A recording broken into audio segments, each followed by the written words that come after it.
दिलचस्प बात यह रही कि अमेरिका में भी जोरों से भारत पर लगाए गए इस टैरिफ का विरोध हुआ और अब तो हद ही पार हो गई जब एक अमेरिकी राजनीति शास्त्री ने एक इंटरव्यू के दौरान ट्रंप के खिलाफ हिंदी में ऐसे शब्द कहे कि जिसे जानकर आप भी हक्के बक्के रह जाएंगे।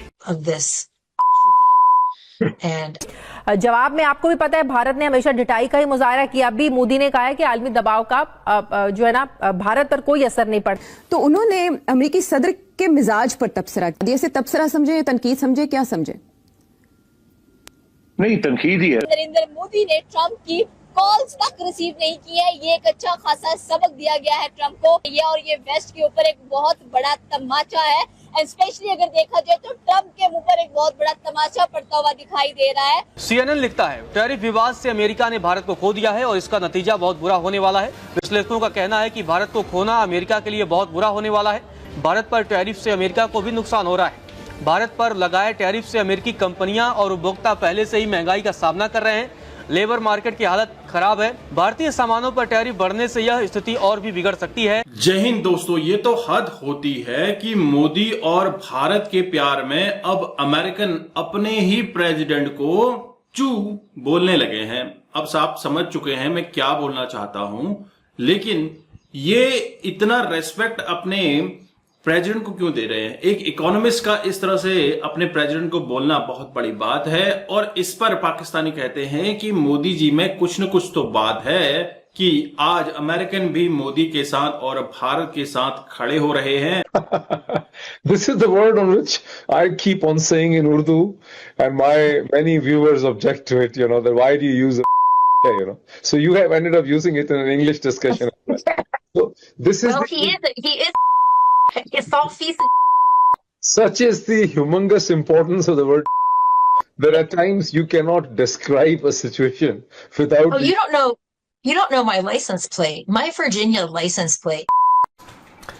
हजारों लाखों शब्द हैं इंग्लिश के पास, वहां पर भी बात बात में इससे जुड़ा हुआ शब्द कहा जाता है। लेकिन सोचिए कि अब अमेरिकन महिला को भी, गेस्ट को भी उसी वर्ड का इस्तेमाल करना पड़ रहा है जो भारत में लोग करते हैं बात बात पर। और किसके लिए? तो डोनाल्ड ट्रंप के लिए। माने कि इससे बदतर कभी हुआ नहीं मेरे ख्याल में। दरअसल अमेरिकी राष्ट्रपति ट्रंप के 6 महीने के कार्यकाल पर निराशा जताते हुए एक महिला यूएस पॉलिटिकल एक्सपर्ट ने हिंदी में गाली निकाली। US expert Karol Christian fair ने पाकिस्तानी ब्रिटिश जर्नलिस्ट के साथ एक लाइव इंटरव्यू के दौरान डोनाल्ड ट्रंप को वो कह दिया जिसे सुनने के बाद जर्नलिस्ट भी अपनी हंसी नहीं रोक पाए। अब यूएस चाहे जो ट्रंप की पॉलिसीज है कि वो इकोनॉमिक डोमिनेंस चाहता है डिफरेंट कंट्रीज का, ताकि उन्हें इकोनॉमिकली डोमिनेंट रखा जाए और फिर उनकी जो इकोनॉमिक पॉलिसीज है उन्हें चैलेंज करके और उन्हें अपनी तरफ मोल्ड किया जाए। लेकिन इंडियन इकोनॉमी जो है, मैंने जैसे बताया, वो काफ़ी बड़ी इकोनॉमी है। तो ट्रंप जितना भी चाहे, जितना भी वो जो नेशनल पॉलिटिक्स है अपना यूएस का, वो जितना भी कोशिश करे, इंडियन जो इकोनॉमी है उसे कंट्रोल नहीं कर सकते हैं। इस इतने बड़े टैरिफ्स के बावजूद, हालांकि चाइना का I think 40% tariff trade war हुआ था, इंडिया का 50% तक पहुंचा है, लेकिन स्टिल वो रेजिलेंट है। उसने यूएस को ये प्रूव करके दिखा दिया, बल्कि पूरी दुनिया को, कि वो एक इंडिपेंडेंट जो है इकोनॉमी है। नरेंद्र मोदी ने ट्रंप की कॉल्स तक रिसीव नहीं की है। ये एक अच्छा खासा सबक दिया गया है ट्रंप को। ये वेस्ट के ऊपर एक बहुत बड़ा तमाचा है। स्पेशली अगर देखा जाए तो ट्रंप के मुंह पर एक बहुत बड़ा तमाचा पड़ता हुआ दिखाई दे रहा है कि आज आपने जो 50% टैरिफ हम पर लगा दिया है, हम उसकी सजा आप। भारत पर अमेरिका का 50% टैरिफ लागू हो चुका है। डोनाल्ड ट्रंप लगातार टैरिफ को लेकर भारत पर दबाव बनाते रहे और आखिरकार 50% का टैरिफ लागू हो गया, जिसमें 25% रूस से तेल खरीदने की वजह से एक्स्ट्रा लगाया गया है।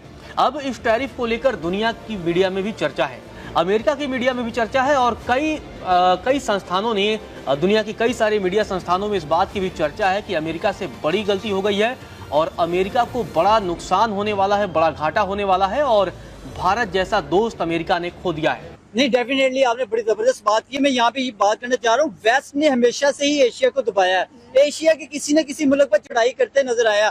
वेस्ट में हमेशा से जो है वो पाकिस्तान की अगर बात करें या दूसरे ममालिक की बात करें, देखिए आंखों में आंखें डालने वाला एक वाहिद मुल्क वो इंडिया ही निकला है, जिसने अभी तक अमेरिका को आंखें दिखाई कि भाई आप जो मर्जी कर लें, आप टैरिफ लगाएं, आप हम पे पाबंदियां लगाएं, आप हमें कॉल करें, हम हर चीज को रिजेक्ट करते हैं। ये है सबसे बड़ी हिकमत अमली अगर कहा जाए तो जनाब। वेस्ट को अगर आंखें दिखाने में सबसे पहले अगर किसी ने कोई काम किया है वो मुझे इंडिया ही नजर आ रहा है। अगर यहाँ पे आप चाइना की बात करें, डेफिनेटली चाइना और अमेरिका की तो हमेशा से जो है वो एक तकरार नजर आई है, वो एक इकोनॉमी की बात करें या दूसरे ममालिक की बात करें। लेकिन यहाँ पे अगर हम इंडिया की अगर बात करें ना, इंडिया इस टाइम जो है वो अपने आप को बहुत ज्यादा जो है खुद को डेवलप करता नजर आ रहा है। उसने जिस तरह से अगर देखिए अगर अमेरिका उससे नहीं भी कोई चीज परचेज करता तो देखे इंडिया को कोई फर्क नहीं पड़ने वाला। इंडिया ने बाकी 40 या दूसरे जो कंट्रीज ममालिक हैं उनके साथ अपने रिलेशंस बेहतर करने की कोशिश की है, उनके साथ अपने ताल्लुकात बेहतर किए हैं ताकि वो अपनी प्रोडक्ट उन तक पहुंचाएगा, उन तक सेल करेगा, उन तक तेल पहुंचाएगा, उन तक दूसरी दुनिया की चीजें पहुंचाएगा और सस्ती और मयारी चीजें मिलेंगी। डेफिनेटली इंडिया को भी फायदा होगा। ये बहुत अच्छी स्ट्रेटेजी है, बहुत ज्यादा जबरदस्त उन्होंने काम किया है। वो मतलब अमेरिका पे रिलायबल नहीं हुए, मतलब अमेरिका के ऊपर डिपेंडेंट नहीं हुए। उन्होंने ये नहीं कहा कि हम अमेरिका के जो है वो नीचे लग के उनकी मानेंगे, जैसे हमेशा से पाकिस्तान अपने जितने भी मसाइल होते हैं, जितने भी क्राइसिस होते हैं, वो क्या करता है अपने अमेरिका के सामने रखता है। अमेरिका हम पर जो है वो अपनी मेहरबानी दिखाता है, हमें एड देता है। अभी देखिए जैसे पाकिस्तान के अंदर सैलाब आया, एड्स के नाम से हम दोबारा दूसरी कंट्री के पास जाएंगे, पैसे लेंगे, मांगेंगे और फिर से मुल्क को चलाने की कोशिश करेंगे और हमारे बड़े बड़े जो सियासतदान है वो इसे खा जाएंगे। लेकिन यहाँ पे हम बात करें इंडिया की, तो इंडिया भाई एक अच्छी स्ट्रेटेजी, एक अच्छी प्लानिंग के साथ मैदान में उतरा है। यहाँ पे अगर बात की जाए जनाब रशिया की, तो भाई रशिया तो क्या लेवल है। रशिया ने भाई तेल क्रूड ऑयल दिया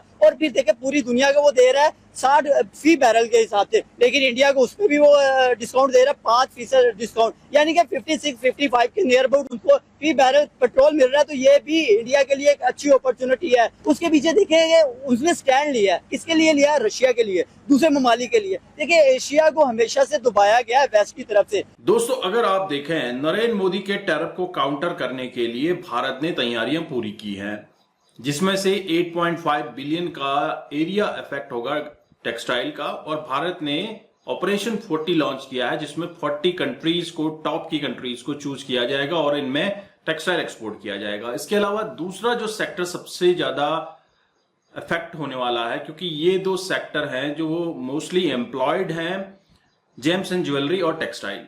जेम्स एंड ज्वेलरी के लिए भी अब कोई एक ऑपरेशन लॉन्च किया जाएगा।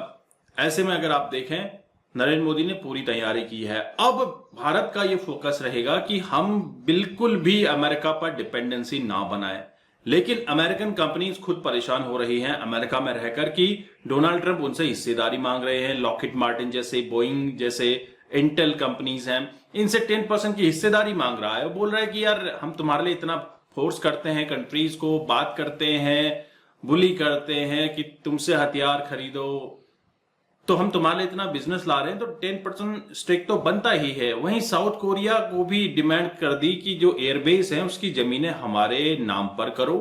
दोस्तों ये हो क्या रहा है?